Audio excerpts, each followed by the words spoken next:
Hey, this is Ish, and today I want to talk to you about the five hindrances. So, these are five mental states, according to Buddhism, which can negatively impact your meditation practice. So, this is classically found in the Theravada, which is the oldest branch of Buddhism, and also in the Mahayana, which is a set of teachings which have made the Buddha's teaching a bit more accessible. And these five hindrances are sensory desire, which is trying to seek happiness through the five senses. So trying to, see more or eat more or try to, hear more things and, clinging for external stimulus in the environment. The second is ill will, so hatred towards other people, which can negatively impact your meditation. The third is sloth or laziness. So this is a general sense of heaviness when you try to sit in your meditation practice. And in Ayurveda or yoga, they call it the tamasic or tamas energy, which is very dull and heavy.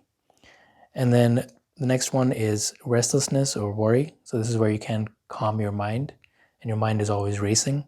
And then the last will be doubt, which is the lack of trust in your meditation or your teacher. So you're always doubting things. So in my opinion, most people nowadays tend to struggle with more of that sensory desire problems where they're chasing things, a lot. Like nowadays we have social media, so you're always trying to get the next best thing, or you're constantly distracted by sensory things.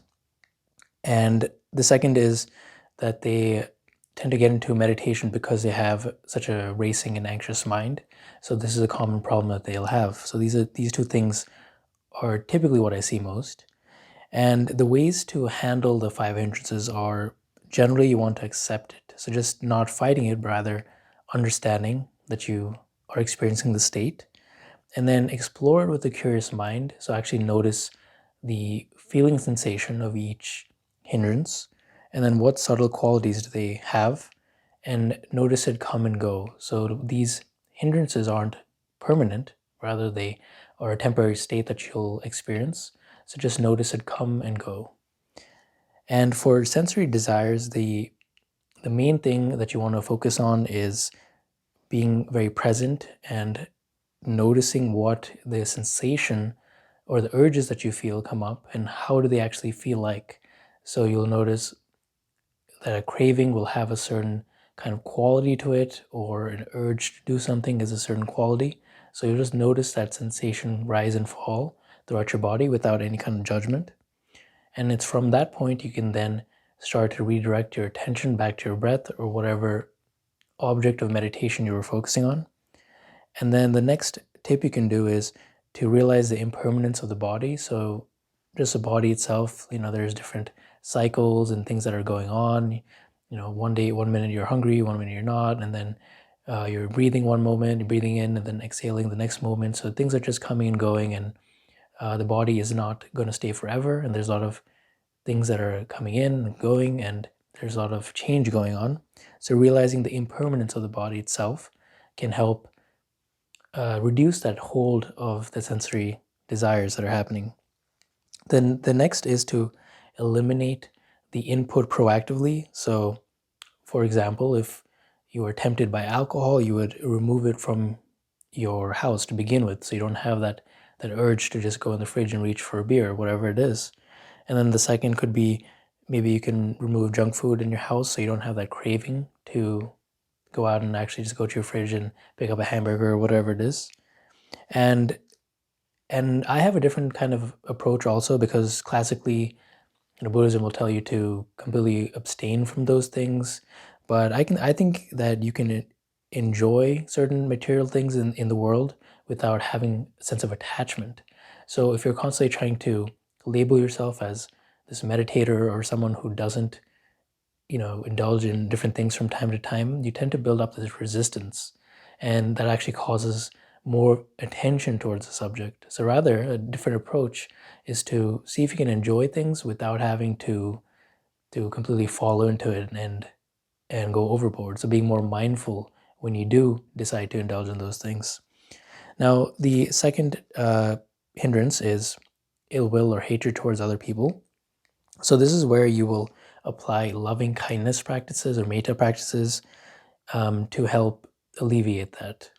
And the thinking behind this is that everyone is just like you, and they're all sentient beings who would like to have happiness and love in their lives, and they, go to the bathroom just like you, they go to work, and they, have a lot of the same dreams, or at least same motivations in life as you.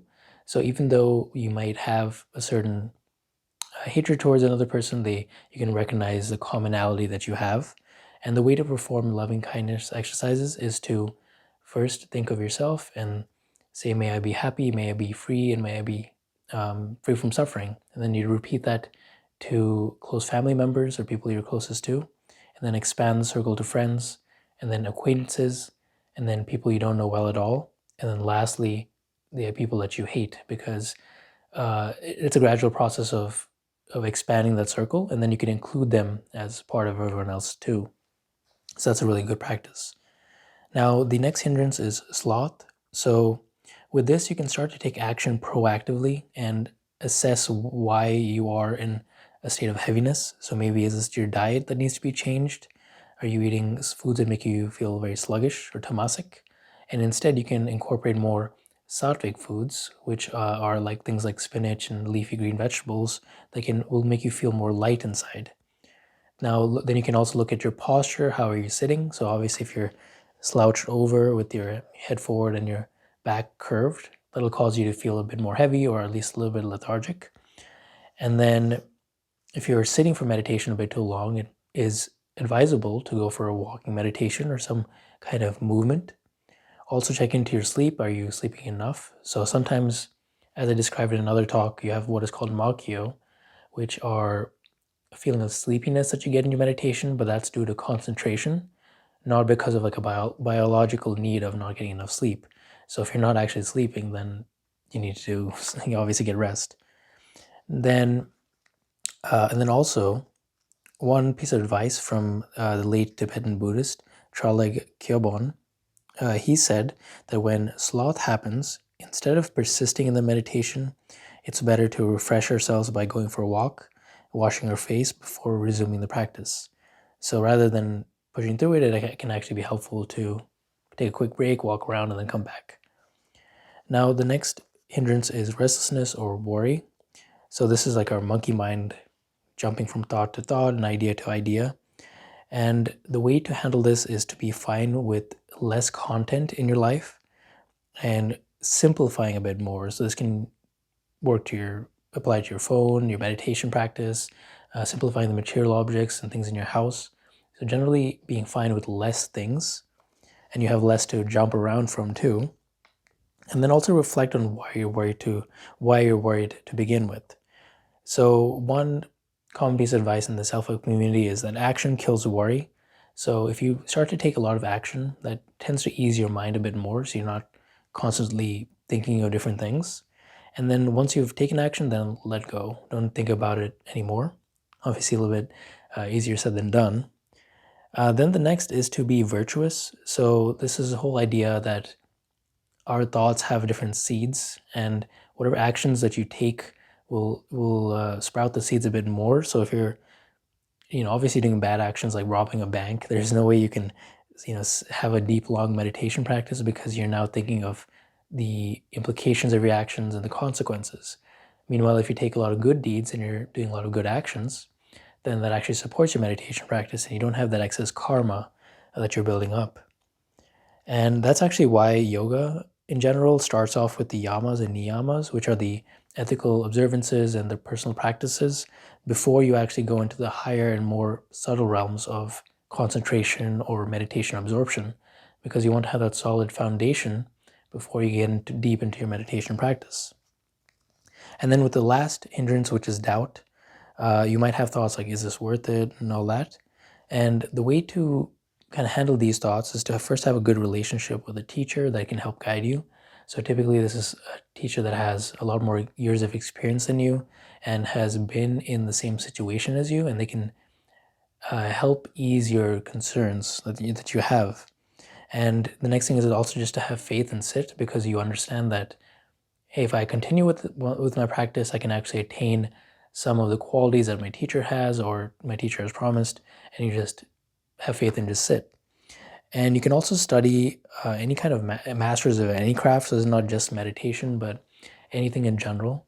And you can generally understand that if you follow the same actions of this particular teacher that is teaching you, then there's a good chance that you can take on some of the qualities that they have later on because you're taking the same steps. So it is a good idea to, if you do find a teacher that you really admire and you like, his or her qualities and how they carry themselves, then you can start to practice with them and know that if you practice long enough in the same way that they're teaching you, then you can actually adopt some of the qualities that they're imparting on you just through osmosis naturally. So I hope this helps. And this is the 5 hindrances again are different mental states that hinder your meditation progress. So understanding how to deal with it can help your practice a lot more. Hope this helps. Thank you.